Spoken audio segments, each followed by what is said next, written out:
बिस्मिल्लाहिर्रहमानिर्रहीम। अस्सलाम वालेकुम प्यारे व्यूअर्स, उम्मीद करता हूँ आप तमाम खैर खैरियत से होंगे। आज फिर आपको अपने इंजीनियर यूट्यूब चैनल में फिर से खुश आमदीद कहते हैं। आज हम अपने लेक्चर नंबर 36 में सबसे पहले नंबर पे हम देखेंगे वोल्टेज एड्रेस क्या चीज होती है। सेकेंड नंबर पे देखेंगे हाई वोल्टेज एसी यानी कि हाई वोल्टेज अल्टरनेटिंग करंट क्या चीज होती है। थर्ड नंबर पे हम देखेंगे हाई वोल्टेज डीसी यानी कि डायरेक्ट करंट क्या चीज होती है। फोर्थ नंबर पे हमारे पास एक छोटा सा एक्सप्रेशन है, इसको एक्सप्लेन करने की कोशिश करेंगे कि ये एक्सप्रेशन हमारे पास दुरुस्त है या गलत है। फिफ्थ नंबर पे हम देखेंगे हार्मोन्स क्या चीज होती हैं और सिक्स नंबर पे देखेंगे रिपल्स हमारे पास क्या चीज होती हैं।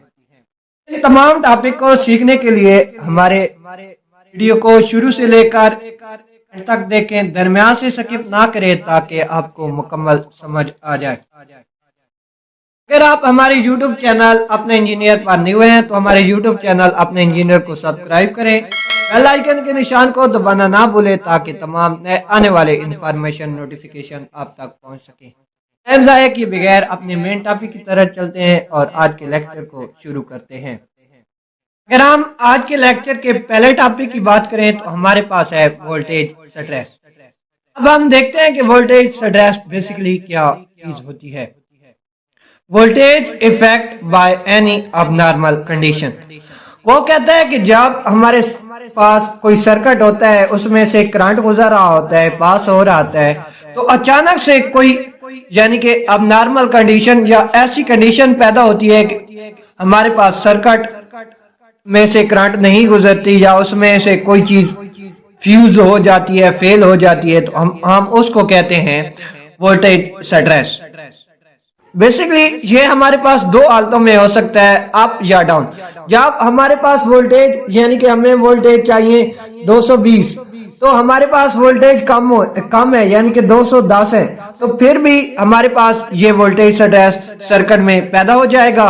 या अगर हमें चाहिए 240 वोल्टेज और 220 वोल्टेज चाहिए और हमारे पास सर्किट में है 240 वोल्टेज, तो फिर भी ये हमारे पास सर्किट में खराबी पैदा करेगा।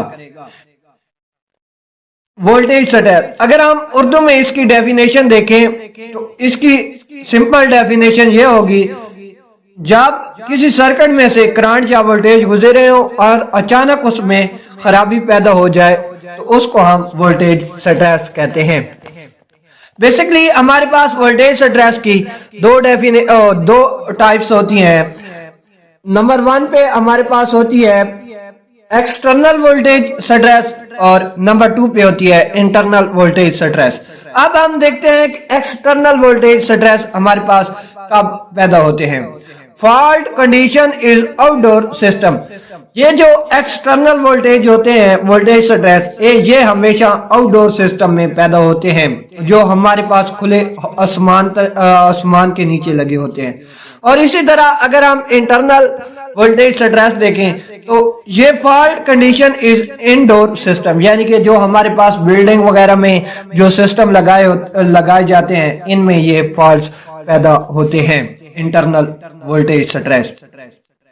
इसी तरह अगर हम दूसरे टॉपिक की बात करें तो हमारे पास वो था हाई वोल्टेज एसी करंट, यानी कि हाई वोल्टेज अल्टरनेटिंग करंट क्या चीज होती है।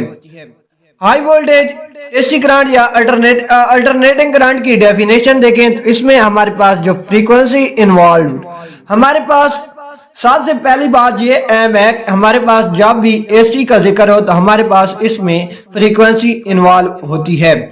वो कितनी होती है, वो 50 हर्ट्ज या 60 हर्ट्ज हमारे पास इन्वॉल्व होती है। अगर हम यानी कि फ्रीक्वेंसी लेवल 50 हर्ट्ज, यानी कि जैसे कि पाकिस्तान में 50 हर्ट्ज फ्रीक्वेंसी चल रही है और आउट ऑफ कंट्री में 60 हर्ट्ज फ्रीक्वेंसी होती है। अगर हम 50 हर्ट्ज पर देखें फ्रीक्वेंसी पर, इसके क्या डैमेज वगैरह होते हैं, कोई खतरा वगैरह तो नहीं होता, ये देखें तो वो दरअसल ये है 50 हर्ट्ज पर हमारे पास जो वोल्टेजेस होते हैं वो 240 और 220 होते हैं। इसमें हमारे पास वोल्टेज स्ट्रेस होता है नो रिपल्स, यानी कि इसमें रिपल्स हमारे पास नहीं होते, मोर हार्मोन्स, यानी कि मोर रिपल्स और मोर हार्मोन्स, यानी कि ये दोनों चीजें हमारे पास मोर होती हैं, नहीं होती। अगर तो हम 60 हर्ट्ज की बात करें तो इसमें हमारे पास 60 120 वोल्टेज 110 वोल्टेज पर होता है। इसमें हमारे पास लॉस जो होते हैं वोल्टेज का लॉस होता है, लॉस वोल्टेज स्ट्रेस, यानी कि इसमें तो 50 हर्ट्ज की बात करें तो उसमें हमारे पास वोल्टेज स्ट्रेस का लॉस नहीं हुआ था, लेकिन इसमें हमारे पास वोल्टेज स्ट्रेस का लॉस होता है। इसी तरह अगर हम दूसरे पॉइंट की बात करें तो इसमें हमारे पास लॉस रिपल, यानी कि रिपल्स वगैरह के भी लॉस होता है, और लॉस हार्मोन्स, यानी कि इसमें हार्मोन्स का भी लॉस होता है 60 हर्ट्ज फ्रीक्वेंसी पर।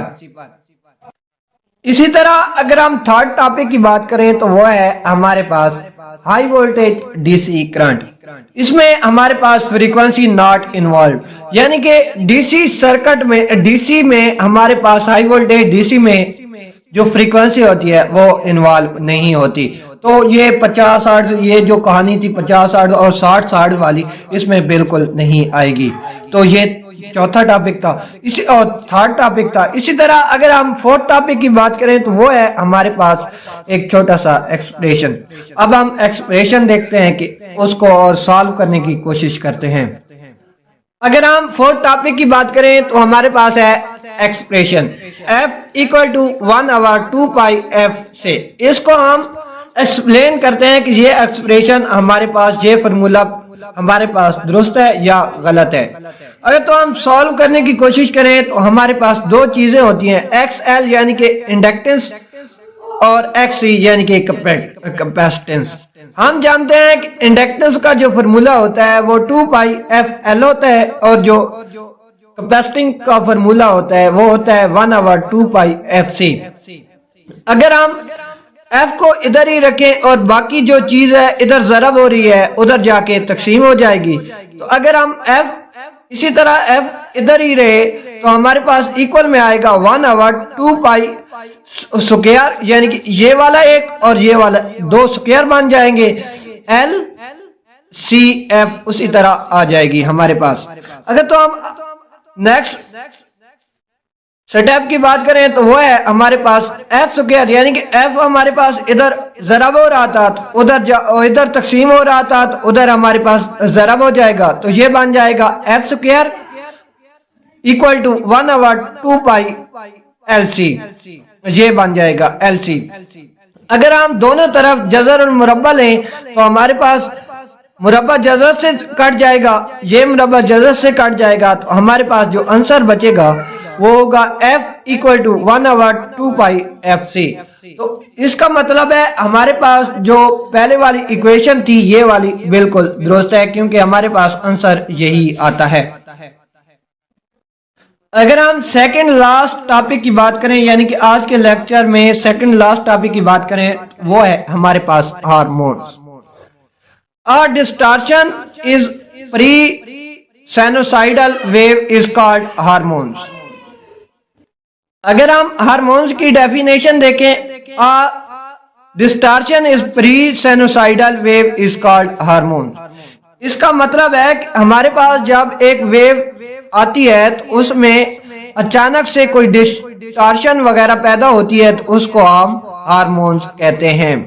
इस चीज को हम हार्मोन्स कहते हैं। जब यानी कि कोई वेव चल रही हो और उसमें अचानक से प्री यानी कि साइनोसाइडल वेव चल रही हो और उसमें से डिस्टॉर्शन पैदा हो, यानी कि कुछ बिगाड़ पैदा हो, तो इसको हम क्या कहते हैं? हार्मोन्स कहते हैं। अब हम लास्ट टॉपिक की बात करते हैं। हमारे पास जो लास्ट टॉपिक है वो है ripples. Distortion is wave due to hormone is called ripple. यानी कि डिस्टॉर्शन वेव, एक वेव है हमारे पास, उसमें जो डिस्टॉर्शन पैदा हुआ है, डिस्टॉर्शन पैदा हुआ है wave due to hormone. Distortion is wave due to hormone, यानी कि हार्मोनिक की वजह से जो डिस्टॉर्शन वेव में पैदा हुआ है उसको हम रिपल्स कहते हैं। पहले था यानी कि हार्मोनिक। हार्मोन उस चीज को कहते हैं जब एक वेव जा रही है और उसमें से अचानक कोई बिगाड़ वगैरह पैदा है, खराबी पैदा होगी, तो उसको हार्मोन्स कहते हैं। रिपल उस चीज को कहते हैं जब वेव जा रही हो और उसमें बिगाड़ पैदा हो और फिर उसकी वजह से जो वेव में इफेक्ट पैदा होता है, इस वेव में जो इफेक्ट पैदा होगा उसको हम रिपल्स कहते हैं। ये था आज का लेक्चर जिसमें हमने सबसे पहले देखा है वोल्टेज स्ट्रेस क्या चीज होती है, उसकी टाइप्स देखी हैं। सेकंड नंबर पे high voltage AC, third number पे high voltage DC, fourth number पे हमारे पास एक्सप्रेशन था F = 1/2 LC जजर अंदर, और 5 नंबर पे हमारे पास हार्मोन्स थे और 6 नंबर पे हमारे पास रिपल्स थे। उम्मीद है आज का लेक्चर आपको समझ आया होगा। मजीद ऐसी वीडियो देखने के लिए हमारे चैनल अपने इंजीनियर को सब्सक्राइब करें, बेल आइकन के निशान को दबाना ना भूलें ताकि तमाम नए आने वाले नोटिफिकेशन आप तक पहुंच सकें। Thanks watching your video.